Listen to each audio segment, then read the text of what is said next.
ಶಾಂತಿ. ಶಿವತಂದೆಯ ಮಧುರ ನೆನಪಿನಲ್ಲಿ ಶುಭಾಬ ಹೇಳ್ತಾರೆ, ಮಧುರ ಮಕ್ಕಳೇ, ತಮ್ಮ ಯೋಗ ಬಲದಿಂದ ವಿಕರ್ಮಗಳನ್ನ ವಿನಾಶ ಮಾಡಿಕೊಂಡು ಪಾವನಾಗಿ ಪವಿತ್ರ ಜಗತ್ತನ್ನಾಗಿ ಮಾಡಿ, ಇದೇ ತಮ್ಮ ಸೇವಾ ಅಂತ ಹೇಳ್ತಾರೆ ಬಾಬಾ. ಪ್ರಶ್ನೆ: ದೇವಿ ದೇವತಾ ಧರ್ಮದ ವಿಶೇಷತೆ ಯಾವುದು ಅಂತ ಗಾಯನ ಇದೆ. ಉತ್ತರ: ದೇವಿ ದೇವತಾ ಧರ್ಮ ಇದು ಬಹಳ ಸುಖವನ್ನ ಕೊಡುವಂತಹ ಧರ್ಮ. ಸತ್ಯಯುಗದಲ್ಲಿ ಅಲ್ಲಿ ದೇವಿ ದೇವತಾ ಧರ್ಮ ಇದ್ದು ಅಲ್ಲಿ ದುಃಖದ ನಾಮ ನಿಶಾನಿನೇ ಇರಲಿಲ್ಲ ಅಂತಾರೆ ಬಾಬಾ. ನೀವು ಅಲ್ಲಿ ಮಕ್ಕಳು 3/4 3/4% ಸುಖ ಪಡ್ಕೊಳ್ತೀರಿ. ಈ ಸೃಷ್ಟಿ ನಾಟಕದಲ್ಲಿ ಮಕ್ಕಳು 75% ಸುಖ ಅನುಭವ ಮಾಡ್ತೀರಿ. ಒಂದು ವೇಳೆ 50-50 ಇದ್ರೆ, ಅರ್ಧ ಇದ್ರೆ ಅಲ್ಲೇನು ಮಜಾ ಇಲ್ಲ ಅಂತಾರೆ ಬಾಬಾ. ಅರ್ಧ ಸುಖ ಅರ್ಧ ದುಃಖ ಇದ್ರೆ ಅಲ್ಲೇನು ಫಾಯ್ದಾ ಇಲ್ಲ, ಮಜಾ ಇಲ್ಲ. ಅದಕ್ಕೆ ಈ ನಾಟಕದಲ್ಲಿ 3/4% ಸುಖ ಅನುಭವ ಮಾಡ್ತೀರಿ ಅಂತಾರೆ ಬಾಬಾ. ಓಂ ಶಾಂತಿ. ಭಗವಾನ್ ವಾಚಿದೆ, ಭಗವಾನ್ ತಿಳಿಸ್ತಾರೆ, ಯಾವುದೇ ಮನುಷ್ಯರಿಗೆ ದೇಹಧಾರಿಗಳಿಗೆ ಭಗವಾನ್ ಅಂತ ಹೇಳಲಾಗಲ್ಲ, ದೇವತೆಗಳಿಗೂ ಭಗವಾನ್ ಅಂತ ಹೇಳಕ್ಕಾಗಲ್ಲ. ಭಗವಾನ್ ಅಂದ್ರೆ ನಿರಾಕಾರ. ಅವರಿಗೆ ಯಾವುದೇ ಸಾಕಾರಿ ರೂಪ ಆಕಾರಿ ರೂಪ ಇಲ್ಲ. ಸೂಕ್ಷ್ಮವತನ ವಾಸಿಗಳಿಗೂ ಸೂಕ್ಷ್ಮ ಶರೀರ ಇದೆ, ಸೂಕ್ಷ್ಮ ಆಕಾರ ಇದೆ. ಅವರಿಗೆ ಸೂಕ್ಷ್ಮ ವತನವಾಸಿ ಸೂಕ್ಷ್ಮ ದೇವತೆಗಳು ಅಂತ ಹೇಳಲಾಗುತ್ತೆ. ಇಲ್ಲಿ ಸಾಕಾರ ವತನದಲ್ಲಿ ಸಾಕಾರ ಮನುಷ್ಯರಿಗೆ ದೇಹ ಇದೆ. ಇದಕ್ಕೆ ಸ್ಥೂಲ ಲೋಕ ಅಂತ ಕರೆಯಲಾಗುತ್ತೆ. ಬಾಬಾ ಹೇಳ್ತಾರ, ಸೂಕ್ಷ್ಮ ಲೋಕದಲ್ಲಿ ಈ ಪ್ರಕೃತಿಯ 5 ತತ್ವಗಳಿಂದ ರಚನೆಯಾಗಿರುವ ಶರೀರ ಇರುವುದಿಲ್ಲ ಅಂತಾರೆ ಬಾಬಾ. ಇದು ಮನುಷ್ಯರ ಶರೀರ ಪ್ರಕೃತಿಯ 5 ತತ್ವಗಳಿಂದ ಮಾಡಲ್ಪಟ್ಟಿರೋ ದೇಹ ಇದು. ಇದಕ್ಕೆ ಮಣ್ಣಿನ ಗೊಂಬೆ ಅಂತ ಕರೆಯಲಾಗುತ್ತೆ ಅಂತಾರೆ ಬಾಬಾ. ಸೂಕ್ಷ್ಮವತನ ವಾಸಿಗಳಿಗೆ ಅಲ್ಲಿ ಮಣ್ಣಿನಿಂದ ತಯಾರಾಗಿರೋ ಶರೀರ ಅಥವಾ 5 ತತ್ವಗಳಿಂದ ತಯಾರಾಗಿರೋ ಶರೀರ ಇರುವುದಿಲ್ಲ. ಸತ್ಯಯುಗದಲ್ಲಿ ದೇವತಾ ಧರ್ಮದವರು ಮನುಷ್ಯರೇ ಇರ್ತಾರೆ. ಆದ್ರೆ ಬಾಬಾ ಹೇಳ್ತಾರ, ಅವರಿಗೆ ದೈವಿ ಗುಣ ಇರುವಂತ ಮನುಷ್ಯರು ಅಂತ ಹೇಳಲಾಗುತ್ತೆ. ಶುಭಾಬರವರಿಂದ ಇವರು ದೇವಿ ದೇವತೆಗಳು ದೈವಿ ಗುಣಗಳನ್ನ ಪ್ರಾಪ್ತಿ ಮಾಡ್ಕೊಂಡಿದ್ದಾರೆ. ದೈವಿ ಗುಣ ಇರೋರು ಮನುಷ್ಯರು, ಅವರು ದೇವತೆಗಳು. ಇಲ್ಲಿರೋರು ಅಸುರಿ ಗುಣ ಇರೋ ಮನುಷ್ಯರು ಅಂತಾರೆ ಬಾಬಾ. ಅವರಿಗೂ ಇವರಿಗೂ ವ್ಯತ್ಯಾಸ ಬಹಳ ಇದೆ. ಬಾಬಾ ಅಂತಾರೆ, ಸತ್ಯಯುಗದಲ್ಲಿರೋ ಮನುಷ್ಯರು ಶಿವಾಲಯದಲ್ಲಿ ಇರ್ಲಿಕ್ಕೆ ಯೋಗ್ಯರು, ಈ ಕಲಿಯುಗದಲ್ಲಿರೋರು ವೇಶ್ಯಾಲಯದಲ್ಲಿ ಇರ್ಲಿಕ್ಕೆ ಯೋಗ್ಯರು ಅಂತಾರೆ ಬಾಬಾ. ಸತ್ಯಯುಗಕ್ಕೆ ಶಿವಾಲಯ ಅಂತ ಕರೆಯಲಾಗುತ್ತೆ. ಬಾಬಾ ಅಂತಾರೆ, ಸತ್ಯಯುಗ ಈ ಸಾಕಾರ ಭೂಲೋಕದಲ್ಲಿನೇ ಇರುತ್ತೆ. ಮಕ್ಕಳು ತಿಳ್ಕೊಂಡಿದ್ದೀರಿ, ಶುಭಾಬಾ ಸ್ಥಾಪನೆ ಮಾಡಿರೋದು ಶಿವಾಲಯ ಇದೆ, ಸ್ವರ್ಗ ಇದೆ. ಬಾಬಾ ಯಾವಾಗ ಈ ಶಿವಾಲಯ ಸ್ಥಾಪನೆ ಮಾಡ್ತಾರ? ಸತ್ಯಯುಗಿ ಸ್ವರ್ಗ ಸ್ಥಾಪನೆ ಮಾಡ್ತಾರ ಸಂಗಮ ಯುಗದಲ್ಲಿ. ಇದು ಪುರುಷೋತ್ತಮ ಯುಗ ಅಂತಾರೆ ಬಾಬಾ. ಕಲಿಯುಗದಲ್ಲಿ ಪತಿತ ತಮೋ ಪ್ರಧಾನ ಜಗತ್ತು, ಇದಕ್ಕೆ ಸತೋ ಪ್ರಧಾನ ಹೊಸ ಜಗತ್ತು ಅಂತ ಹೇಳಂಗಿಲ್ಲ. ಸತ್ಯಯುಗಕ್ಕೆ ಸತೋ ಪ್ರಧಾನ ಜಗತ್ತು ಅಂತ ಕರೆಯಲಾಗುತ್ತೆ. ಬಾಬಾ ಅಂತಾರ, ಯಾವಾಗ ಸತೋ ಪ್ರಧಾನ ಇರೋರೇ ಹೊಸ ಜಗತ್ತಿನಲ್ಲಿರೋರೇ ಹಳೆಯ ಜಗತ್ತಿನಲ್ಲಿ ಬರ್ತಾರ, ಅವಾಗ ತಮೋ ಪ್ರಧಾನರು ಅಂತ ಹೇಳಲಾಗುತ್ತೆ. ಪುನಃ ಹೇಗೆ ಸತೋ ಪ್ರಧಾನ ಆಗ್ತಾರೆ? ಬಾಬಾ ಹೇಳ್ತಾರೆ, ಮಕ್ಕಳೇ, ನೀವು ಯೋಗ ಬಲದಿಂದ ನೆನಪಿನ ಬಲದಿಂದ ಸತೋ ಪ್ರಧಾನ ಆಗ್ತೀರಿ. ಯೋಗ ಬಲದಿಂದ ನಿಮ್ಮ ವಿಕರ್ಮಗಳು ವಿನಾಶ ಆಗ್ತವೆ, ಮತ್ತೆ ನೀವು ಪವಿತ್ರ ಆಗ್ತೀರಿ ಅಂತಾರೆ ಬಾಬಾ. ಪವಿತ್ರತೆಗೋಸ್ಕರ ಯೋಗ ಬಲ ಬೇಕು ಅಂತಾರೆ ಬಾಬಾ.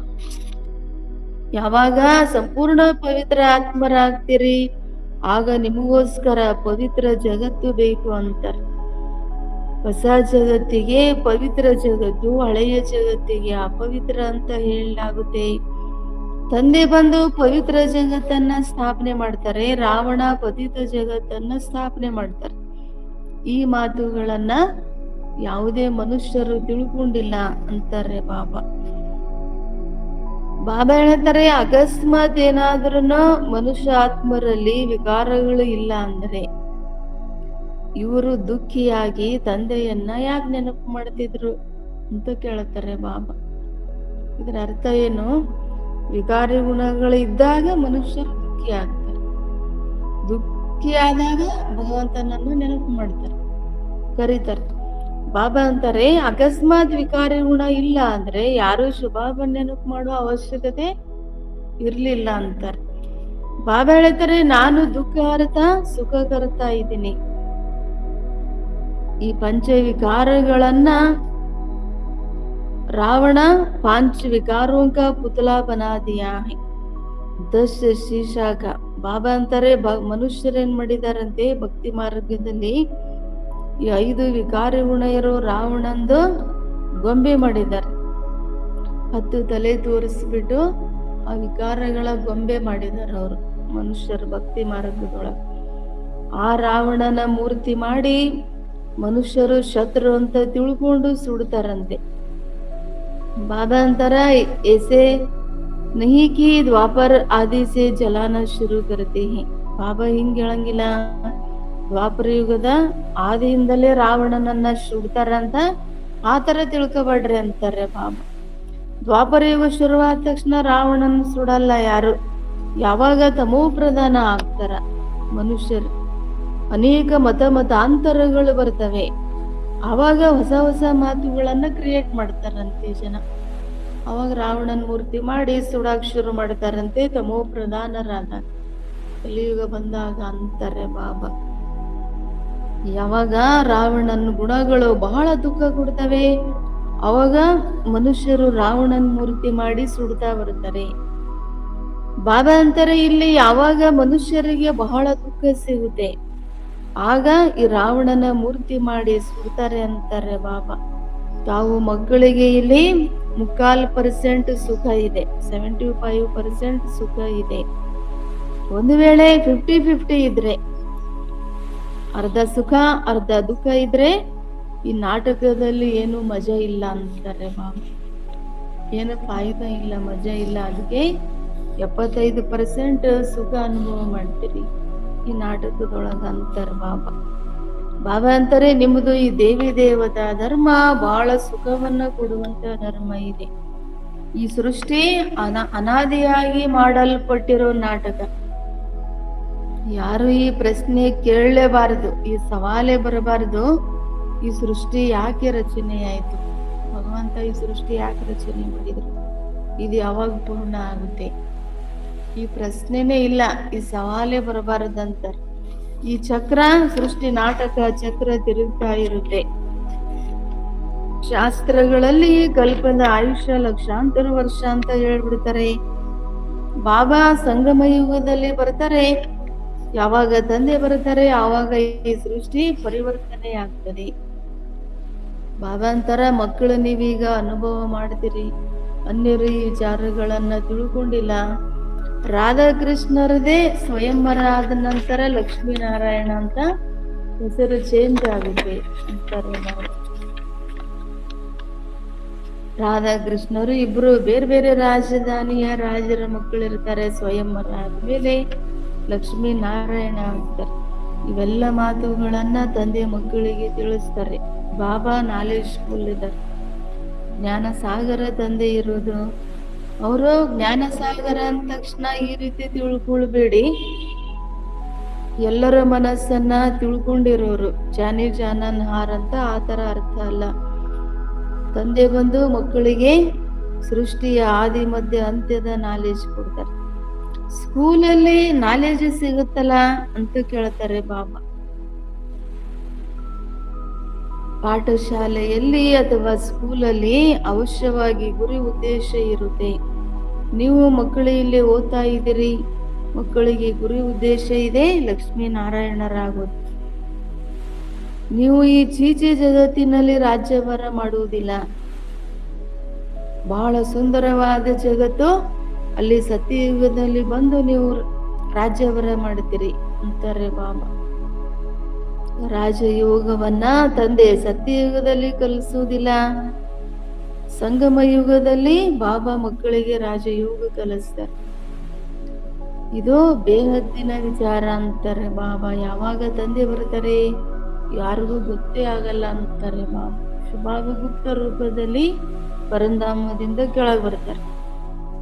ಬಾಬಾ ಬಂದಿದ್ದು ಯಾರಿಗೂ ಗೊತ್ತಾಗಲ್ಲ. ಜಗತ್ತಿನ ಜನರಿಗೆ ಘೋರ ಅಜ್ಞಾನದಲ್ಲಿ ಇದ್ದಾರೆ.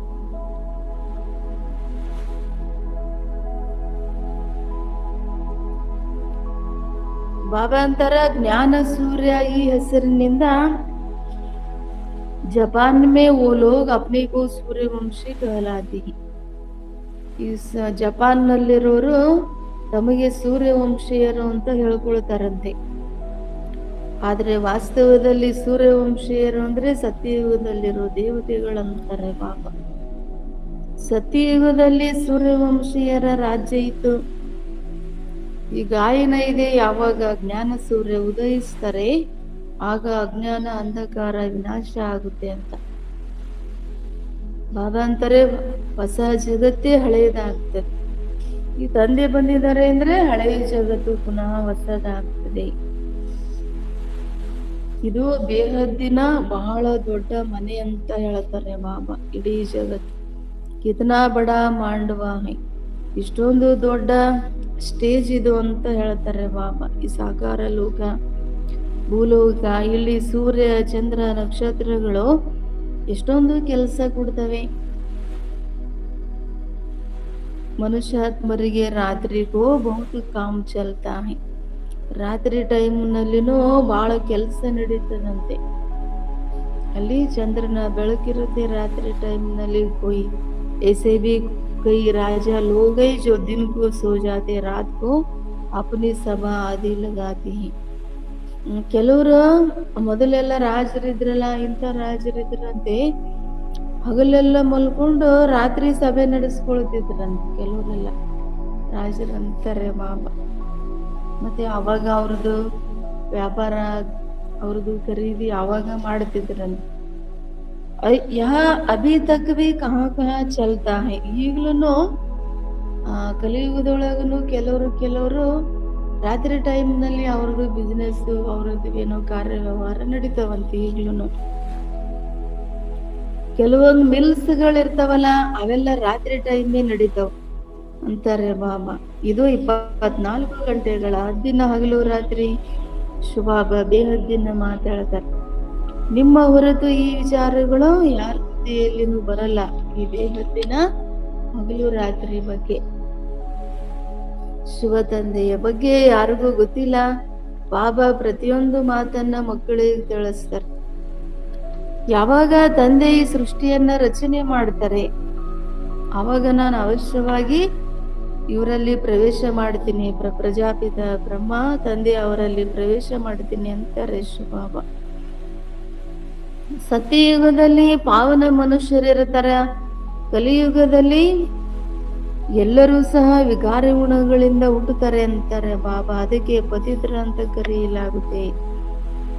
ಮನುಷ್ಯರು ಪ್ರಶ್ನೆ ಮಾಡ್ತಾರಂತೆ, ವಿಕಾರಿ ಗುಣ ಇಲ್ಲ ಅಂದ್ರೆ ಸೃಷ್ಟಿ ಹೇಗೆ ನಡೀತದೆ ಅಂತ. ದೇವತೆಗಳಿಗೆ ಸಂಪೂರ್ಣ ನಿರ್ವಿಕಾರಿಗಳು ಅಂತ ಹೇಳ್ತೀರಿ, ನೀವು ಮಹಿಮೆ ಮಾಡ್ತೀರಿ ಅಂತ ಅವ್ರಿಗೆ ಹೇಳ್ರಿ ಅಂತಾರ ಬಾಬಾ. ಅಲ್ಲಿ ಆ ದೇವತೆಗಳ ಮಂದಿರವನ್ನ ಎಷ್ಟೊಂದು ಶುದ್ಧತೆಯಿಂದ ನಿರ್ಮಾಣ ಮಾಡ್ತಾರೆ, ಪೂಜೆ ಮಾಡ್ತಾರೆ. ಆ ದೇವತೆಗಳ ಮಂದಿರಕ್ಕೆ ಆ ಬ್ರಾಹ್ಮಣರ ಹೊರತು ಇನ್ಯಾರಿಗೂ ಪೂಜೆ ಮಾಡ್ಲಿಕ್ಕೆ ಅಲೌ ಮಾಡುವುದಿಲ್ಲಂತೆ. ವಾಸ್ತವದಲ್ಲಿ ಈ ದೇವತೆಗಳಿಗೆ ಯಾರು ಅಪವಿತ್ರ ಮನುಷ್ಯರು, ವಿಕಾರಿ ಮನುಷ್ಯರು ಟಚ್ ಮಾಡ್ಲಿಕ್ಕೂ ಸಾಧ್ಯ ಇಲ್ಲ ಅಂತಾರೆ ಬಾಬಾ. ಆದ್ರೆ ಕಲಿಯುಗದಲ್ಲಿ, ವರ್ತಮಾನದಲ್ಲಿ ಪೈಸಾದಿಂದ ಎಲ್ಲ ಆಗ್ತಾ ಇರುತ್ತೆ ಅಂತಾರೆ. ಕೆಲವರು ತಮ್ಮ ಮನೆಗಳಲ್ಲಿನೂ ಆ ಮಂದಿರವನ್ನ ನಿರ್ಮಾಣ ಮಾಡಿದಾಗ ಬ್ರಾಹ್ಮಣರನ್ನು ಕರೆಸ್ತಾರಂತೆ. ಶುಭಾವ ಅಂತಾರೆ, ಇಲ್ಲಿ ಎಲ್ಲರೂ ಸಹ ಯಾರು ಪೂಜೆ ಮಾಡೋರಿದ್ದಾರೆ, ಆ ಮಂದಿರದಲ್ಲಿ ಮೂರ್ತಿ ಪೂಜೆ ಮಾಡೋರಿದ್ದಾರೆ, ಎಲ್ಲರೂ ಅಪವಿತ್ರ ವಿಕಾರಿ ಗುಣಗಳಿರೋರು ಅಂತಾರೆ ಬಾಬಾ. ಇಲ್ಲಿ ಕಲಿಯುಗದೊಳಗ ನಿರ್ವಿಕಾರಿಗಳು ಎಲ್ಲಿಂದ ಬರ್ತಾರೆ ಅಂತ ಕೇಳ್ತಾರೆ ಬಾಬಾ. ಸತ್ಯಯುಗದಲ್ಲಿ ನಿರ್ವಿಕಾರಿಗಳಿರ್ತಾರೆ. ಈ ರೀತಿಯೆಲ್ಲ ಯಾರು ವಿಕಾರ ಗುಣಗಳಲ್ಲಿ ಹೋಗಂಗಿಲ್ಲ ಅವರಿಗೆ ನಿರ್ವಿಕಾರ್ಯಗಳು ಅಂತ ಹೇಳಲಾಗುತ್ತೆ ಅಂತ ಆತರ ತಿಳ್ಕೊಬೇಡ್ರಿ ಅಂತಾರೆ ಬಾಬಾ. ಕಲಿಯುಗದಲ್ಲಿ ಕೆಲವ್ರು ಆತರ ಇರ್ತಾರ, ಬ್ಯಾಚುಲರ್ ಆಗಿನೇ ಉಳ್ಕೊಂಡಿರ್ತಾರ, ಆದ್ರೆ ಶರೀರ ವಿಕಾರದಿಂದ ಹುಟ್ಟಿರುತ್ತಲ್ಲ ಅದಕ್ಕೆ ಎಲ್ಲರೂ ಅಪವಿತ್ರರಿಲ್ಲಿ ಅಂತಾರೆ ಬಾಬಾ. ತಂದೆ ಒಂದು ಮಾತನ್ನ ತಿಳಿಸ್ತಾರೆ, ಇದು ಪೂರ್ಣ ರಾವಣನ ರಾಜ್ಯ ಇದೆ. ಸತ್ಯಯುಗದಲ್ಲಿ ಅಲ್ಲಿ ರಾಮ ರಾಜ್ಯದಲ್ಲಿ ಸಂಪೂರ್ಣ ನಿರ್ವಿಕಾರ್ಯಗಳಿರ್ತಾರ. ಈ ಕಲಿಯುಗಿ ರಾವಣನ ರಾಜ್ಯದಲ್ಲಿ ಎಲ್ಲರೂ ವಿಕಾರ್ಯ ಗುಣ ಇರೋರಿದ್ದಾರೆ. ಸತ್ಯಯುಗದಲ್ಲಿ ಪವಿತ್ರತೆ ಇತ್ತು, ಅಲ್ಲಿ ಶಾಂತಿ ಸಂಪತ್ತು ಇತ್ತು, ಅಲ್ಲಿ ಲಕ್ಷ್ಮೀ ನಾರಾಯಣರ ರಾಜ್ಯ ಇತ್ತು ಅಂತಾರೆ ಬಾಬಾ. ಅಲ್ಲಿ ಪಂಚವಿಕಾರಗಳು ಇರುವುದಿಲ್ಲ, ಅವ್ರದ್ದು ಪವಿತ್ರ ರಾಜ್ಯ. ದೇವಿ ದೇವತೆಗಳದು ಜೋ ಭಗವಾನ್ ಸ್ಥಾಪನ ಕರ್ತೆ ಹಿ, ಆ ದೇವಿ ದೇವತೆಗಳ ರಾಜ್ಯವನ್ನ, ರಾಮ ರಾಜ್ಯವನ್ನ ಭಗವಾನ್ ಸ್ಥಾಪನೆ ಮಾಡ್ತಾರೆ. ಭಗವಾನ್ ಪತಿತ ರಾಜ್ಯವನ್ನ, ಈ ದುಃಖದ ಜಗತ್ತನ್ನ ಸ್ಥಾಪನೆ ಮಾಡೋದಿಲ್ಲ. ಸತ್ಯಯುಗದಲ್ಲಿ ಒಂದು ವೇಳೆ ಅಕಸ್ಮಾತ್ ಏನಾದರೂ ಪತಿತರಿದ್ದಿದ್ರೆ ಅವರು ನನ್ನನ್ನ ಕರೀತಿದ್ರು ಅಂತಾರೆ ಬಾಬಾ. ಅಲ್ಲಿ ಯಾರು ಶುಭಾವರವ್ರನ್ನ ಕರೆಯುವುದಿಲ್ಲ, ಅವರು ಸದಾ ಸುಖಿ ಇರ್ತಾರೆ. ಸುಖದಲ್ಲಿ ಯಾರು ನನ್ನನ್ನ ನೆನಪು ಮಾಡುವುದಿಲ್ಲ ಅಂತ ಹೇಳ್ತಾರೆ ಬಾಬಾ. ದುಃಖದಲ್ಲಿ ಇದ್ದಾಗ ಪರಮಾತ್ಮನನ್ನ ನೆನಪು ಮಾಡ್ತಾರಂತೆ, ಪರಮಾತ್ಮನ ಮಹಿಮೆ ಮಾಡ್ತಾರೆ. ಅವರು ಸುಖದ ಸಾಗರ, ಪವಿತ್ರತಾ ಸಾಗರ, ಪ್ರೇಮ ಸಾಗರ, ಶಾಂತಿ ಸಾಗರ ಅಂತ ಎಲ್ಲರೂ ಹೇಳ್ತಾರಂತೆ. ಮನುಷ್ಯರು ಶಾಂತಿ ಬೇಕು ಅಂತ. ಇಡೀ ಜಗತ್ತಿನಲ್ಲಿ ಶಾಂತಿ ಮನುಷ್ಯ ಕೈಸಿ ಕರೆಂಗಿ, ಇಡೀ ಜಗತ್ತೊಳಗ ಮನುಷ್ಯರು ಹೇಗೆ ಶಾಂತಿ ಸ್ಥಾಪನೆ ಮಾಡ್ತಾರೆ, ಅದು ತಂದೆಯ ಕೆಲಸ. ಇಡೀ ವಿಶ್ವದಲ್ಲಿ ಶಾಂತಿ ಸ್ಥಾಪನೆ ಮಾಡೋದು. ಸ್ವರ್ಗದಲ್ಲಿ ಅಲ್ಲಿ ಶಾಂತಿ ಇತ್ತು ಅಂತಾರೆ ಬಾಬಾ. ಜಬ್ ಕೋಯಿ ಆಪಸ್ ಮೇ ಲಡ್ತೆ ಹೈ ತೋ ಶಾಂತಿ ಕರಾನ ಹೋದಾ ಹೈ. ಯಾವಾಗ ಮನುಷ್ಯರು ಪರಸ್ಪರರಲ್ಲಿ ಜಗಳ ಕಲ ಮಾಡ್ತಾರೆ ಅಥವಾ ಯುದ್ಧ ಶುರು ಮಾಡ್ತಾರೆ, ಆವಾಗ ಶಾಂತ ಮಾಡಿಸ್ತಾರಂತೆ. ಶಾಂತಿ ಬೇಕು ಅಂತ ಅದನ್ನ ನಿಲ್ಲಿಸ್ತಾರೆ. ಸತ್ಯಯುಗದಲ್ಲಿ ಇಂಥ ಮಾತಿರಲ್ಲ ಅಂತಾರೆ ಬಾಬಾ. ಅಲ್ಲಿ ಒಂದೇ ರಾಜ್ಯ ಇರುತ್ತೆ, ಅಲ್ಲಿ ಇಡೀ ವಿಶ್ವದೊಳಗ ಶಾಂತಿ ಇರುತ್ತದೆ. ಬಾಬಾ ಅಂತಾರೆ, ಇಡೀ ಹಳೆಯ ಜಗತ್ತು ಈಗ ಖತಮ್ ಆಗುವುದಿದೆ. ಈ ಮಹಾಭಾರತ ಯುದ್ಧದಲ್ಲಿ ಎಲ್ಲವೂ ಸಹ ವಿನಾಶ ಆಗ್ತದೆ ಅಂತಾರೆ ಬಾಬಾ. ವಿನಾಶ ಕಾಲದಲ್ಲಿ ವಿಪರೀತ ಬುದ್ಧಿಯವರು ಅಂತ ಇದನ್ನ ಬರೆದಿದ್ದಾರೆ, ಈ ಶಬ್ದವನ್ನ. ತಾವು ಮಕ್ಕಳು ಎಲ್ಲರೂ ಪಾಂಡವರಿದ್ದೀರಿ ಜ್ಞಾನ ಮಾರ್ಗದಲ್ಲಿ. ನೀವು ಪಾಂಡವರು ಪರಮಾತ್ಮನ ಜೊತೆಗೆ ಪ್ರೀತಿ ಬುದ್ಧಿಯವರಿದ್ದೀರಿ, ನೀವು ಆತ್ಮಿಕ ಗೈಡ್ ಇದ್ದೀರಿ ಅಂತಾರೆ ಬಾಬಾ. ಸರ್ವರಿಗೂ ಮುಕ್ತಿಧಾಮದ ಮಾರ್ಗ ತೋರಿಸ್ತೀರಿ. ಪರಂಧಾಮ ಸರ್ವ ಆತ್ಮರ ಮನೆ ಇದೆ, ಇದು ಕಲಿಯುಗ ದುಃಖಧಾಮ ಅಂತಾರೆ ಬಾಬಾ. ಈಗ ಶುಭ ಹೇಳ್ತಾರೆ, ಈ ದುಃಖಧಾಮವನ್ನ ನೋಡ್ತಾ ಇದ್ರೂ ಭೂಲ್ ಜಾವ್, ಈ ದುಃಖದ ಜಗತ್ತನ್ನ ನೋಡ್ತಾ ಇದ್ರು ಸಹ ಇದನ್ನ ಮರ್ತು ಬಿಡಿ ಅಂತಾರೆ ಶುಭಾಬ. ನಾವೀಗ ಶಾಂತಿಧಾಮ ಸುಖಧಾಮದಲ್ಲಿ ಹೋಗ್ಬೇಕು. ಆತ್ಮ ಹೇಳ್ತದೆ, ಆತ್ಮ ಸ್ವಯಂನ ರಿಯಲೈಸ್ ಮಾಡ್ಕೊಳ್ತದೆ ಅಂತಾರೆ ಬಾಬಾ. ಆತ್ಮನಿಗೆ ಸ್ಮೃತಿ ಬಂದಿದೆ, ನಾನೊಂದು ಆತ್ಮ ಇದ್ದೀನಿ. ತಂದೆ ಹೇಳ್ತಾರೆ, ನಾನು ಯಾರಿದ್ದೀನಿ ಮತ್ತೆ ನಾನು ಹೇಗಿದ್ದೀನಿ, ನನ್ನನ್ನ ಯಾರು ಯಥಾರ್ಥವಾಗಿ ತಿಳ್ಕೊಂಡಿಲ್ಲ ಅಂತಾರೆ ಬಾಬಾ.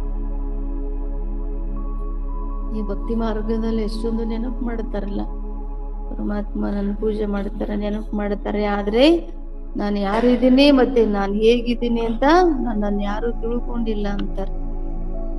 ತಂದೆ ತಿಳಿಸ್ತಾರೆ, ನಾನು ಬಿಂದು ರೂಪ ಇದ್ದೀನಿ ಅಂತಾರೆ ಬಾಬಾ. ತಾವು ಕ್ಷಣ ಕ್ಷಣನೂ ಬುದ್ಧಿಯಲ್ಲಿ ಇದನ್ನ ನೆನಪು ಮಾಡ್ಕೊಳ್ಳಿ. ನಾವು 84 ಜನ್ಮಗಳ ಚಕ್ರದಲ್ಲಿ ಹೇಗೆ ಬರ್ತೀವಿ ಇದನ್ನು ನೆನಪು ಮಾಡಿಕೊಳ್ಳಿ. ಈ 84 ಜನ್ಮಗಳ ಚಕ್ರ ನೆನಪು ಮಾಡಿಕೊಂಡಾಗ ಅದರಲ್ಲಿ ತಂದೆಯ ನೆನಪು ಬರುತ್ತೆ, ಮತ್ತೆ ಮನೆ ನೆನಪು ಬರುತ್ತೆ, ಆಮೇಲೆ ಈ ಚಕ್ರದ ನೆನಪು ಬರುತ್ತೆ, ಸ್ವಯಂ ಆತ್ಮದ ಅನುಭೂತಿನೂ ಆಗ್ತದೆ ಅಂತಾರೆ ಬಾಬಾ. ಆತ್ಮದ ರಿಯಲೈಸ್ ಮಾಡ್ಕೊಳ್ತೀರಿ. ಈ ಜಗತ್ತಿನ ಇತಿಹಾಸ ಭೂಗೋಳವನ್ನ ಮಕ್ಕಳು ತಿಳ್ಕೊಂಡಿದ್ದೀರಿ ಅಂತಾರೆ ಬಾಬಾ. ಎಷ್ಟು ಖಂಡಗಳಿದಾವೆ, ಎಷ್ಟೊಂದು ಯುದ್ಧಗಳಾಗ್ತವೆ. ಸತ್ಯಯುಗದಲ್ಲಿ ಯುದ್ಧದ ಮಾತೇ ಇರಲ್ಲ. ಅದು ರಾಮರಾಜ್ಯ, ಇದು ರಾವಣನ ರಾಜ್ಯ. ಅಲ್ಲಿಗೂ ಇಲ್ಲಿಗೂ ಬಹಳ ವ್ಯತ್ಯಾಸ ಇದೆ. ತಂದೆ ಹೇಳ್ತಾರೆ, ಮಕ್ಕಳೇ ನೀವೀಗ ಈಶ್ವರೀಯ ರಾಜ್ಯದಲ್ಲಿ ಇದ್ದೀರಿ ಅಂತಾರೆ ಬಾಬಾ. ಸಂಗಮ ಯುಗದಲ್ಲಿ ಇದ್ದೀವಿ ಅಂದ್ರೇನು, ಈಶ್ವರನ ರಾಜ್ಯದಲ್ಲಿದ್ದೀರಿ. ಏಕೆಂದ್ರೆ ಇಲ್ಲಿ ಸಂಗಮ ಯುಗದಲ್ಲಿ ಈಶ್ವರ ಬಂದಿದ್ದಾರೆ. ಸ್ವರ್ಗ ಸ್ಥಾಪನೆ ಮಾಡ್ಲಿಕ್ಕೆ, ಸತಿಯುಗ ರಾಜ್ಯ ಸ್ಥಾಪನೆ ಮಾಡ್ಲಿಕ್ಕೆ ಸ್ವಯಂ ಈಶ್ವರ ಬಂದು ರಾಜ್ಯಭಾರ ಮಾಡುವುದಿಲ್ಲ. ನಾನು ಸ್ವಯಂ ರಾಜ್ಯ ತಗೊಳಂಗಿಲ್ಲ, ಮಕ್ಕಳಿಗೆ ಕೊಡ್ತೀನಿ ಅಂತ ಹೇಳ್ತಾರೆ ಶಿವಬಾಬಾ. ಅದಕ್ಕೆ ನಾನು ನಿಷ್ಕಾಮ ಸೇವೆ ಮಾಡ್ತೀನಿ ಅಂತಾರೆ ಬಾಬಾ. ನಿಮಗೆ ನಾ ಸ್ವರ್ಗದ ರಾಜ್ಯ ಕೊಡ್ತೀನಿ, ನಾನು ತಗೊಳಲ್ಲ ಅಂತ. ಅದಕ್ಕೆ ತಂದೆ ಮಾಡೋದು ನಿಷ್ಕಾಮ ಸೇವಾ. ಶ್ರೇಷ್ಠಾದಿ ಶ್ರೇಷ್ಠ ಭಗವಾನ್ ಸರ್ವ ಆತ್ಮರ ತಂದೆ ಇದ್ದಾರೆ. ಶುಭಾಬರವರಿಗೆ ಬಾಬಾ ಅಂತ ಹೇಳಿದ ತಕ್ಷಣ ಏಕದಮ್ ಖುಷಿಯ ನಶೆ ಏರ್ಬಿಡ್ಬೇಕು ಮಕ್ಕಳಿಗೆ ಅಂತಾರೆ. ಶುಭಾಬ ನಮಗೆ ಇಂಥ ಸ್ವರ್ಗದ ರಾಜ್ಯ ಕೊಡ್ತಿದ್ದಾರೆ, ಸತ್ಯಯುಗಿ ರಾಜ್ಯ ಸ್ಥಾಪನೆ ಮಾಡ್ತಾರೆ. ಇಂಥ ತಂದೆಗೆ ಯಾವಾಗ ಬಾಬಾ ಅಂತ ಹೇಳ್ತೀರಿ ಅವಾಗ ಏಕದಮ್ ಖುಷಿಯ ನಶೆ ಬಂದ್ಬಿಡ್ಬೇಕು ಅಂತಾರೆ ಬಾಬಾ. ಅತೀಂದ್ರಿಯ ಸುಖದ ಅನುಭೂತಿ ಆಗ್ಬೇಕಂತ ಬಾಬಾ ಅಂತ ಹೇಳಿದ್ರು. ನಿಮ್ಮ ಅತೀಂದ್ರಿಯ ಸುಖದ ಮಹಿಮೆ ಬಹಳ ಇದೆ.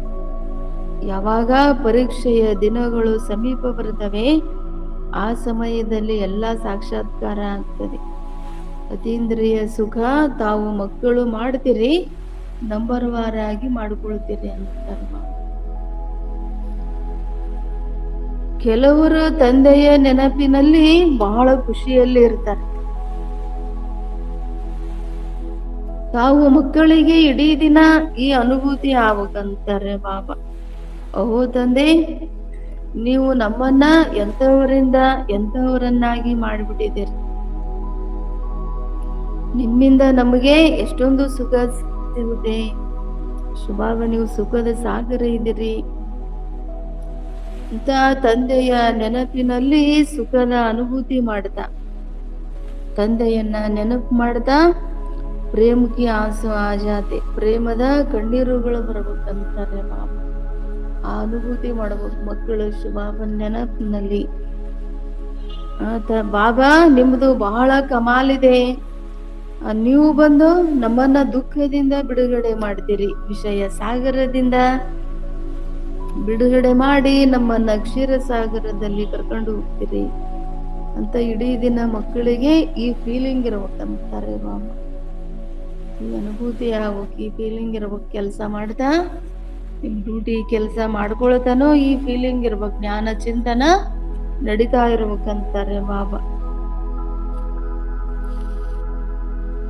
बाप जिस समय तुमको याद दिलाते हैं तो तुम कितना गदगद होते हो. ಬಾಬಾ ನಮಗೆ ನೆನಪು ಮಾಡಿಸ್ತಾರಲ್ಲ, ಬಾಬಾ ನೆನಪು ಮಾಡಿಸೋ ಟೈಮ್ನಲ್ಲಿ ನಿಮಗೆ ಎಷ್ಟು ರೋಮಾಂಚನ ಆಗ್ತದೆ ಅಂತಾರೆ ಬಾಬಾ. ಈ ಸಮ್ಮುಖದಲ್ಲಿ ಮುರಳಿ ಕೇಳ್ತಿರಲ್ಲ ಮಧುಬಂದಲ್ಲಿ ಹೋಗಿ, ಅವಾಗ ಎಷ್ಟು ರೋಮಾಂಚನ ಆಗುತ್ತೆ. ಹಾಗೆ ಇಡೀ ದಿನನೂ ಜ್ಞಾನ ಚಿಂತನ ಮಾಡ್ತಾ ಮಕ್ಕಳಿಗೆ ಖುಷಿಯಲ್ಲಿ ರೋಮಾಂಚನ ಆಗ್ಬೇಕಂತಾರೆ. ಶುಭಾಬಾ ನೀವು ನಮಗೆ ರಾಜಯೋಗವನ್ನ ಕಲಿಸ್ತಾ ಇದ್ದೀರಿ. ಅಂತ ಮಕ್ಕಳು ತಂದೆಯ ಜೊತೆ ಮಾತಾಡ್ಬೇಕು, ವಾರ್ತಾಲಾಪ ಮಾಡ್ಬೇಕಂತಾರೆ ಬಾಬಾ. ಶಿವರಾತ್ರಿಯನ್ನು ಆಚರಿಸ್ತಾರೆ, ಪರಂತು मनुष्यों ने बाबा के बदले श्री कृष्ण का नाम गीता में दे दिया है. ಶುಭಾಬ ಬಂದಿರೋ ಸ್ಮಾರಕ, ಶುಭಾಬ ಗೀತಾ ಜ್ಞಾನ ಹೇಳಿರೋ ಸ್ಮಾರಕ, ಅಲ್ಲಿ ಶಿವರಾತ್ರಿ ಆಚರಿಸ್ತಾರೆ. ಆದ್ರೆ ಅಲ್ಲಿ ಗೀತಾದಲ್ಲಿ ಶಿವ ತಂದೆಯ ಹೆಸರಿನ ಬದಲಾಗಿ ಶ್ರೀಕೃಷ್ಣನ ಹೆಸರು ಹಾಕ್ಬಿಟ್ಟಿದ್ದಾರೆ. ಇದೊಂದು ಬಹಳ ದೊಡ್ಡ ತಪ್ಪು ಅಂತಾರೆ ಬಾಬಾ. ನಂಬರ್ 1 ಇರೋದೇ ಗೀತಾ, ಅದನ್ನೇ ತಪ್ಪು ಮಾಡಿಬಿಟ್ಟಿದ್ದಾರೆ ಅಂತಾರೆ ಶುಭಾಬ. ನಾಟಕನೇ ಈ ರೀತಿ ಮಾಡಲ್ಪಟ್ಟಿದೆ. ಬಾಬಾ ಹೇಳ್ತಾರೆ, ನಾನು ಬಂದು ನಿಮಗೆ ರಾಜಯೋಗ ಕಲಿಸಿ ಮನುಷ್ಯರಿಂದ ದೇವತೆಗಳನ್ನಾಗಿ ಮಾಡುತ್ತೇನೆ ಅಂತಾರೆ. ಶುಭಾಬರವ್ರದ್ದು ಮಹಿಮೆ ಇದೆ, ಅಕಾಲ ಮೂರ್ತಿ ಇದ್ದಾರೆ, ಅವರು ಅಯ್ಯೋ ನಿಜ ಇದ್ದಾರೆ. ಶ್ರೀಕೃಷ್ಣನಿಗೆ ಈ ತರ ಮಹಿಮೆ ಮಾಡಕ್ ಸಾಧ್ಯ ಇಲ್ಲ. ಅಕಾಲ ಮೂರ್ತಿ ಪರಮಾತ್ಮ ಅಯ್ಯೋ ನಿಜ ಅಂತ ಹೇಳಂಗಿಲ್ಲ ಶ್ರೀಕೃಷ್ಣನಿಗೆ. ಈ ಶ್ರೀಕೃಷ್ಣ ಭಗವಾನ್ ಅಂತಾರಲ್ಲ ಅವ್ರು. ಹಾಗಾದ್ರೆ ಶ್ರೀಕೃಷ್ಣ ಪರಮಾತ್ಮ ಅಯ್ಯೋ ನಿಜ ಅಕಾಲ ಮೂರ್ತಿ ಅಶರೀರಿ ಅಂತ ಈ ತರ ಮಹಿಮೆ ಮಾಡಲ್ಲ ಶ್ರೀಕೃಷ್ಣನಿಗೆ. ಅದು ಶುಭಾಬನಿಗೆ ಮಾಡುವ ಗಾಯನ. ಶ್ರೀಕೃಷ್ಣನು ಪುನರ್ಜನ್ಮದಲ್ಲಿ ಬರುವಂತವರಿದ್ದಾರೆ. ತಾವು ಮಕ್ಕಳಲ್ಲಿನೂ ಇವೆಲ್ಲ ವಿಚಾರಗಳನ್ನ ನಂಬರ್ ವಾರಾಗಿ ತಿಳ್ಕೊಂಡಿದ್ದೀರಿ. ನಂಬರ್ ವಾರಾಗಿ ಇವೆಲ್ಲ ಮಾತುಗಳ ಬಗ್ಗೆ ಚಿಂತನೆ ಮಾಡ್ತೀರಿ. ಜ್ಞಾನದ ಜೊತೆಗೆ ಒಳ್ಳೆಯ ಚಲನೆನೂ ಬೇಕು ಅಂತಾರೆ ಬಾಬಾ. ಶುಭಾಬನ್ ಮಕ್ಕಳಾದ್ಮೇಲೆ ಜ್ಞಾನ ಮಾರ್ಗದಲ್ಲಿ ಮಕ್ಕಳು ನಡೀತೀರಿ. ಹಾಗಾದ್ರೆ ಈ ಜ್ಞಾನದ ಜೊತೆಗೆ ಆಕ್ಟಿವಿಟಿ ಚಲನೆನೂ ಒಳ್ಳೆ ರೀತಿ ಇರ್ಬೇಕಂತಾರೆ. ಮಾಯಾ ಇದೇನು ಕಡಿಮೆ ಇಲ್ಲ ಅಂತಾರೆ ಬಾಬಾ. ಯಾರು ಪ್ರಥಮದಲ್ಲಿ ಬರ್ತಾರೆ ಅವರು ಇತನಿ ತಾಕತ್ ವಾಲೆ ಹೋಂಗೆ, ಬಹಳ ತಾಕತ್ತಿರೋರು ಇರ್ತಾರ ಅಂತಾರೆ ಬಾಬಾ. ಈ ಪರಂಧಾಮದಿಂದ ಫಸ್ಟ್ ಬರ್ತಾರಲ್ಲ, ಪ್ರಪ್ರಥಮದಲ್ಲಿ ಬಹಳ ತಾಕತ್ತಿರೋರು ಇರ್ತಾರೆ, ಶಕ್ತಿ ಇರೋರು ಇರ್ತಾರೆ.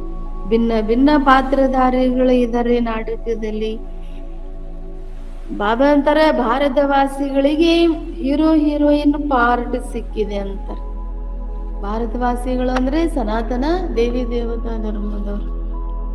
ಹೀರೋಯಿನ್ ಪಾರ್ಟ್ ಸಿಕ್ಕಿದೆ ಅಂತಾರೆ ಬಾಬಾ. ತಂದೆ ಬಂದು ಎಲ್ಲರನ್ನೂ ರಾವಣನ ರಾಜ್ಯದಿಂದ ಬಿಡುಗಡೆ ಮಾಡ್ತಾರೆ. ಶ್ರೀಮತದಂತೆ ಎಷ್ಟೊಂದು ಬಲ ಸಿಗುತ್ತೆ ಮಕ್ಕಳಿಗೆ. ಮಾಯಾ ಬಹಳ ಪ್ರಬಲ ಇದೆ. ನಡೀತಾ ಜ್ಞಾನ ಮಾರ್ಗದಲ್ಲಿ ಹೋಗ್ತಾ ಮಾಯಾ ಪೆಟ್ಕೊಟ್ಟಂತೆ. ಶುಭಾವ ಪ್ರೇಮ ಸಾಗರ ಇದ್ದರೆ ಹಾಗೆ ತಾವು ಮಕ್ಕಳು ತಂದೆಯ ಸಮಾನ ಪ್ರೇಮ ಸಾಗರ ಆಗ್ಬೇಕಂತಾರೆ. ಎಂದೂ ಸಹ ಮಕ್ಕಳಿಗೆ ಕಠೋರ ಮಾತುಗಳು ಬರಬಾರದು ಅಂತಾರೆ ಬಾಬಾ. ಯಾರಿಗಾದ್ರೂ ದುಃಖ ಕೊಟ್ರೆ ಅವಾಗ ದುಃಖಿಯಾಗಿ ಸಾಯ್ಬೇಕಾಗುತ್ತೆ. ಈ ಎಲ್ಲ ಹಳೆಯ ಅಭ್ಯಾಸಗಳನ್ನ ಸಮಾಪ್ತಿ ಮಾಡ್ಕೋಬೇಕಂತಾರೆ ಬಾಬಾ. ದುಃಖ ಕೊಡೋದು, ಕಠೋರ ಮಾತು ಮಾತಾಡೋದು, ನಿಂದನೆ ಮಾಡೋದು, ಎಲ್ಲ ಹಳೆಯ ಅಭ್ಯಾಸಗಳನ್ನ ಅಳಿಸ್ಬಿಡಿ, ಸಮಾಪ್ತಿ ಮಾಡ್ಕೊಂಡ್ಬಿಡಿ. ಬಹಳ ಕೆಟ್ಟ ಅಭ್ಯಾಸ ಅಂದ್ರೆ ಈ ಕಲಿಯುಗಿ ವಿಷಯ ಸಾಗರದಲ್ಲಿ ಪೆಟ್ಟು ತಿನ್ನೋದಂತಾರೆ ಬಾಬಾ. ಈ ವಿಕಾರದಲ್ಲಿ ಹೋಗೋದು. ತಂದೆ ಹೇಳ್ತಾರೆ, ಮಕ್ಕಳಿಗೆ ಕಾಮ ಮಹಾಶತ್ರು ಇದೆ, ಇದ್ರ ಮೇಲೆ ವಿಷಯ ಪಡ್ಕೊಳ್ಳಿ. ಎಷ್ಟೊಂದು ಸ್ತ್ರೀಯರು ಪೆಟ್ಟು ತಿಂತಾರ. ಕೆಲವ್ರು ಹೇಳ್ತಾರಂತೆ ಪವಿತ್ರರಾಗಿ ಅಂತ ಕೆಲವರು ಸ್ತ್ರೀಯರಿಗೆ ಹೇಳ್ತಾರಂತೆ. ಶುಭಾವ ಅಂತಾರೆ, ಅರೆ ಮೊದಲು ಸ್ವಯಂ ಪವಿತ್ರ ಆಗಿ ಅಂತಾರೆ ಬಾಬಾ.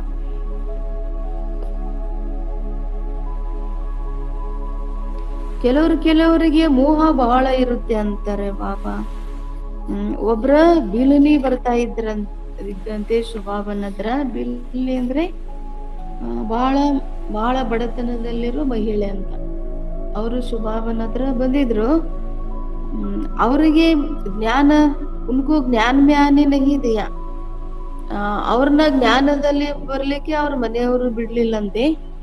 ಏಕೆಂದ್ರೆ ಜಾದುವಿನ ಭಯ ಇತ್ತು ಅವ್ರಿಗೆ. ಇವರು ವಿಶ್ವವಿದ್ಯಾಲಯದವ್ರು ಏನ್ ಮಾಡ್ತಾರ, ಜಾದು ಮಾಡಿಬಿಡ್ತಾರೆ ಅಂತ. ಭಗವಂತನಿಗೆ ಜಾದೂಗರ್ ಅಂತ ಹೇಳಲಾಗುತ್ತೆ. ಶುಭಾವ ಜಾದೂಗಾರ ಅಂದ್ರೆ ಏನು ಅಂತ ಸ್ಥೂಲ ಜಾದು ಮಾಡಲ್ಲ, ಮನುಷ್ಯರನ್ನ ದೇವತೆಗಳನ್ನಾಗಿ ಮಾಡು ಜಾದು ಶುಭಾವ ಮಾಡೋದು. ಅದಕ್ಕೆ ಭಗವಂತನಿಗೆ ಜಾದೂಗಾರ ಅಂತ ಹೇಳಲಾಗುತ್ತೆ. ಶ್ರೀಕೃಷ್ಣನಿಗೆ ಈ ರೀತಿ ಮಹಿಮೆ ಮಾಡಲ್ಲ ಜಾದೂಗಾರನು, ಶುಭಾವನಿಗೆ ಮಹಿಮೆ ಮಾಡಲಾಗುತ್ತೆ. ಮತ್ತೆ ದಯಾಹೃದಯ ಅಂತಾನು ಶುಭಾವನಿಗೆ ಹೇಳಲಾಗುತ್ತೆ, ಶ್ರೀಕೃಷ್ಣನಿಗೆ ಹೇಳಂಗಿಲ್ಲ ದಯಾಹೃದಯ ಅಂತ. ಪ್ರಪ್ರಥಮದಲ್ಲಿ ಜ್ಞಾನ ಬೇಕು ಅಂತಾರೆ ಬಾಬಾ. ಮೊದಲು ಜ್ಞಾನ ಇದೆ, ನಂತರ ಭಕ್ತಿ, ಆಮೇಲೆ ವೈರಾಗ್ಯ ಅಂತಾರೆ ಶುಭಾಬ. ಈ ರೀತಿ ಅಲ್ಲ, ಭಕ್ತಿ ಜ್ಞಾನ ವೈರಾಗ್ಯ ಅಂತ ಹೇಳಲ್ಲ ಅಂತಾರೆ ಬಾಬಾ. ಫಸ್ಟ್ ಜ್ಞಾನ ಅಂತಾರೆ, ಜ್ಞಾನ ಆಮೇಲೆ ಭಕ್ತಿ ನಂತರ ವೈರಾಗ್ಯ ಅಂತ ಹೇಳಲಾಗುತ್ತೆ.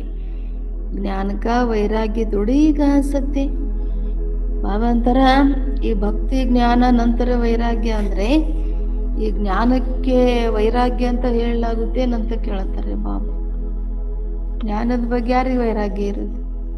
ಯಾರಿಗೂ ಇರಲ್ಲ. ಎಷ್ಟು ತಿಳ್ಕೊಂಡ್ರು ಇನ್ನೂ ತಿಳ್ಕೊಬೇಕಂತಾನೆ ಇರುತ್ತೆ, ಇನ್ನೂ ಬೇಕಂತಾನೆ ಇರುತ್ತೆ. ಅದಕ್ಕೆ ಜ್ಞಾನದ ಬಗ್ಗೆ ವೈರಾಗ್ಯ ಬರಲ್ಲ ಯಾರಿಗೂ. ಅದಕ್ಕೆ ಫಸ್ಟ್ ಜ್ಞಾನ ಅಂತಾರ, ಆಮೇಲೆ ಭಕ್ತಿ ನಂತರ ವೈರಾಗ್ಯ. ಶುಭಾದ ಅಂತಾರ ಭಕ್ತಿಯ, ಯಾವಾಗ ಭಕ್ತಿಯ ಮೇಲೆ ವೈರಾಗ್ಯ ಬರುತ್ತೆ, भक्ति का वैराग्य करना होता है, इसलिए ज्ञान भक्ति वैराग्य यह अक्षर रೈಟ್ है. ಬಾಬಾ ಅಂತಾರೆ ಭಕ್ತಿ ಮೇಲೆ ವೈರಾಗ್ಯ ಬರುತ್ತೆ ಅಂತಾರೆ ಬಾಬಾ. ಭಕ್ತಿ ವೈರಾಗ್ಯ ಮಾಡ್ಲಾಗುತ್ತೆ, ಅದಕ್ಕೆ ಫಸ್ಟ್ ಜ್ಞಾನ ಆಮೇಲೆ ಭಕ್ತಿ ನಂತರ ವೈರಾಗ್ಯ ಅಂತ ಹೇಳೋದು ರೈಟ್ ಅಂತಾರೆ ಬಾಬಾ. ಭಕ್ತಿ ಅಂದ್ರೆ ದ್ವಾಪರ ಕಲಿಯುಗ ರಾತ್ರಿ, ಇದಕ್ಕೆ ಭಕ್ತಿ ಅಂತಾರೆ ಬಾಬಾ. ಹಳೆಯ ಜಗತ್ತಿಗೆ, ಹಳೆಯ ಜಗತ್ತಿನ ಮೇಲೆ ವೈರಾಗ್ಯ ಬರುತ್ತೆ. ತಂದೆ ಮಕ್ಕಳಿಗೆ ಬೇಹದ್ದಿನ ಅರ್ಥಾತ್ ಇಡೀ ಜಗತ್ತಿನ ವೈರಾಗ್ಯ ಮಾಡಿಸ್ತಾರೆ. ಇದೆಲ್ಲ ನಾಟಕದಲ್ಲಿ ಫಿಕ್ಸ್ ಇದೆ ಅಂತಾರೆ ಬಾಬಾ. ಭಾರತ 100% ನಿರ್ವಿಕಾರಿ ಇತ್ತು, ಹೆಲ್ದಿ ಇತ್ತು, ನಿರೋಗಿ ಇತ್ತು, ಅಲ್ಲಿ ಅಕಾಲ ಮೃತ್ಯು ಇರಲಿಲ್ಲ. ಇವೆಲ್ಲ ಮಾತುಗಳನ್ನ ಕಡಿಮೆ ಮಕ್ಕಳು ಧಾರಣೆ ಮಾಡಿಕೊಳ್ತಾರಂತೆ. ಯಾರು ಒಳ್ಳೆ ರೀತಿ ಸರ್ವಿಸ್ ಮಾಡ್ತಾರೆ ಒಬ್ಬ ಸಾಹುಕಾರ ಮನೆ, ಯಾರು ಒಳ್ಳೆ ರೀತಿ ಸರ್ವಿಸ್ ಮಾಡ್ತಾರ ಅವರು ಬಹಳ ಧನವಾನರಾಗ್ತಾರ ಅಂತಾರೆ ಬಾಬಾ. ಮಕ್ಕಳಿಗೆ ಇಡೀ ದಿನ ಬಾಬಾ ಬಾಬಾ ಅನ್ನೋ ಸ್ಮರಣೆ, ಚಿಂತನ ಯಾವಾಗ್ಲೂ ನಡೀತಾ ಇರ್ಬೇಕು. ಬಾಬಾ ಬಾಬಾ ಅನ್ನೋ ಸ್ಮೃತಿ ನೆನಪಿರ್ಬೇಕಂತಾರೆ ಬಾಬಾ. ಆದರೆ ಮಾಯಾ ತಂದೆಯನ್ನ ನೆನಪು ಮಾಡ್ಲಿಕ್ಕೆ ಬಿಡುವುದಿಲ್ಲ. ಬಾಬಾ ಹೇಳ್ತಾರೆ, ಮಕ್ಕಳೇ ಸತೋಪ್ರಧಾನರಾಗ್ಬೇಕು ಅಂದ್ರೆ ನಡೀತಾ ತಿರುಗ್ತಾ ಕೆಲಸ ಮಾಡ್ತಾ ಊಟ ಮಾಡ್ತಾ ನನ್ನೊಬ್ಬನನ್ನೇ ನೆನಪು ಮಾಡಿ, ಅವಾಗ ಸತೋಪ್ರಧಾನ ಆಗ್ತೀರಿ. ನಾನು ನಿಮಗೆ ವಿಶ್ವದ ಮಾಲೀಕರನ್ನಾಗಿ ಮಾಡ್ತೀನಿ. ಆದರೆ ಅನೇಕ ಮಕ್ಕಳಿಗೆ ಮಾಯಾ ಬಿರುಗಾಳಿಗಳು ಬಹಳ ಬರ್ತಾವಂತೆ. ಈ ಮಾಯಾ ಬಿರುಗಾಳಿಗಳು ಬರೋದು ಸಹ ಡ್ರಾಮಾದಲ್ಲಿದೆ ಅಂತಾರೆ ಬಾಬಾ, ನಾಟಕದೊಳಗಿದೆ ಅಂತ. ಸ್ವರ್ಗದ ಸ್ಥಾಪನೆ ಆಗ್ಲೇಬೇಕು ಅಂತಾರೆ ಬಾಬಾ. ಸದಾಕಾಲ ಹೊಸ ಜಗತ್ತಾಗಿನೇ ಇರಂಗಿಲ್ಲ, ಚಕ್ರ ತಿರುಗುತ್ತೆ ಅಂತಾರೆ ಬಾಬಾ. ಅರ್ಧ ಕಲ್ಪ ಹೊಸ ಜಗತ್ತಿರುತ್ತೆ, ಆಮೇಲೆ ದ್ವಾಪರ ಯುಗ ಬಂದ್ಮೇಲೆ ಹಳೆಯ ಜಗತ್ತಾಗುತ್ತೆ. ಪ್ರತಿಯೊಂದು ವಸ್ತು ನಾಟಕದಲ್ಲಿ ಹೊಸದಿದ್ದು ಅವಶ್ಯವಾಗಿ ಹಳೆಯದಾಗ್ತದೆ. ಈ ಸೃಷ್ಟಿ ನಾಟಕದೊಳಗೆ, ಈ ಸೃಷ್ಟಿ ಒಳಗ ಪ್ರತಿಯೊಂದು ವಸ್ತು ಹೊಸದಿದ್ದು ಅವಶ್ಯವಾಗಿ ಹಳೆಯದಾಗುತ್ತೆ. ಬಾಬಾ ಅಂತಾರೆ, ಈ ಸಮಯದಲ್ಲಿ ಮಾಯಾ ಎಲ್ಲರನ್ನೂ ಫೂಲ್ ಮಾಡಿಬಿಟ್ಟಿದೆ ಅಂತಾರೆ ಬಾಬಾ. ಮಾಯಾ ಎಲ್ಲರನ್ನೂ ಮೂರ್ಖರನ್ನಾಗಿ ಮಾಡಿದೆ. ನಾನು ಬಂದು ನಿಮ್ಮನ್ನ ಸುಂದರ ಮಾಡ್ತೀನಿ, ಪವಿತ್ರ ಆತ್ಮರನ್ನಾಗಿ ಮಾಡ್ತೀನಿ ಅಂತಾರೆ ಬಾಬಾ. ಒಳ್ಳೇದು. ಮಧುರ ಸಿಕ್ಕಿರೋ ಮಕ್ಕಳ ಪ್ರತಿ ಮಾತಾಪಿತಾ ಬಾಪ್ದಾದರವರ ನೆನಪು, ಪ್ರೀತಿ ಹಾಗೂ ಸುಪ್ರಭಾತ. ಆತ್ಮಿಕ ತಂದೆಯಿಂದ ಆತ್ಮಿಕ ಮಕ್ಕಳಿಗೆ ನಮಸ್ತೆ, ಆತ್ಮಿಕ ಮಕ್ಕಳಿಂದ ಆತ್ಮಿಕ ತಂದೆಗೆ ನಮಸ್ತೆ, ನಮಸ್ತೆ, ನಮಸ್ತೆ. ಧಾರಣೆಗೋಸ್ಕರ ಮುಖ್ಯ ಸಾರ. ಫಸ್ಟ್ ಪಾಯಿಂಟ್ ಇದೆ, ತಂದೆಯ ಸಮಾನ ಪ್ರೇಮ ಸಾಗರ ಆಗ್ಬೇಕು. ಯಾರಿಗೂ ಎಂದೂ ದುಃಖ ಕೊಡಬಾರ್ದು. ಕಠೋರ ಮಾತನ್ನ ಮಾತಾಡಬಾರದು. ಕೆಟ್ಟ ಅಭ್ಯಾಸಗಳನ್ನ ಸಮಾಪ್ತಿ ಮಾಡಿ ಅಂತಾರೆ ಬಾಬಾ. ತಂದೆಯ ಜೊತೆ ಮಧುರ ಮಧುರ ಮಾತನಾಡ್ದ ಈ ಫೀಲಿಂಗ್ ಒಳಗಿರಿ. ಅವೋ ತಂದೆ, ನೀವು ನಮ್ಮನ್ನ ಎಂಥವರಿಂದ ಎಂಥವರನ್ನಾಗಿ ಮಾಡ್ತೀರಿ. ನೀವು ನಮಗೆ ಎಷ್ಟೊಂದು ಸುಖ ಕೊಡ್ತೀರಿ ಬಾಬಾ. आप क्षीर सागर में ले चलते हो ಬಾಬಾ. ನೀವು ನಮ್ಮನ್ನ ಕ್ಷೀರಸಾಗರದಲ್ಲಿ, ಸ್ವರ್ಗದಲ್ಲಿ ಕರ್ಕೊಂಡು ಹೋಗ್ತೀರಿ. ಈ ಚಿಂತನ ಮಾಡ್ತಾ ಇಡೀ ದಿನ ತಂದೆಯ ನೆನಪಿರ್ಬೇಕಂತಾರೆ. वरदान, सर्व संबंध और सर्व गुणों की अनुभूति में संपन्न बनने वाले. ಸರ್ವ ಸಂಬಂಧ ಮತ್ತು ಸರ್ವ ಗುಣಗಳ ಅನುಭೂತಿಯಲ್ಲಿ ಸಂಪನ್ನ ಆಗುವಂತಹ, ಅಂದ್ರೆ ಫುಲ್ ಇರುವಂತಹ ಸಂಪೂರ್ಣ ಮೂರ್ತಿಗಳಾಗಿ,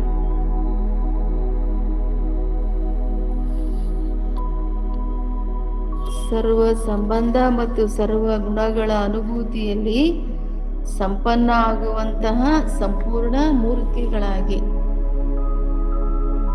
स्लोगन, जोश में आना भी मन का रोना है, अब रोने का फाइल खत्म करो. ಆವೇಶದಲ್ಲಿ ಬರೋದು ಸಹ ಮನಸ್ಸಿನಿಂದ ಅಳೋದು. ಅದಕ್ಕೆ ಈಗ ಅಳುವ ಫೈಲನ್ನ ಖತಮ್ ಮಾಡಿ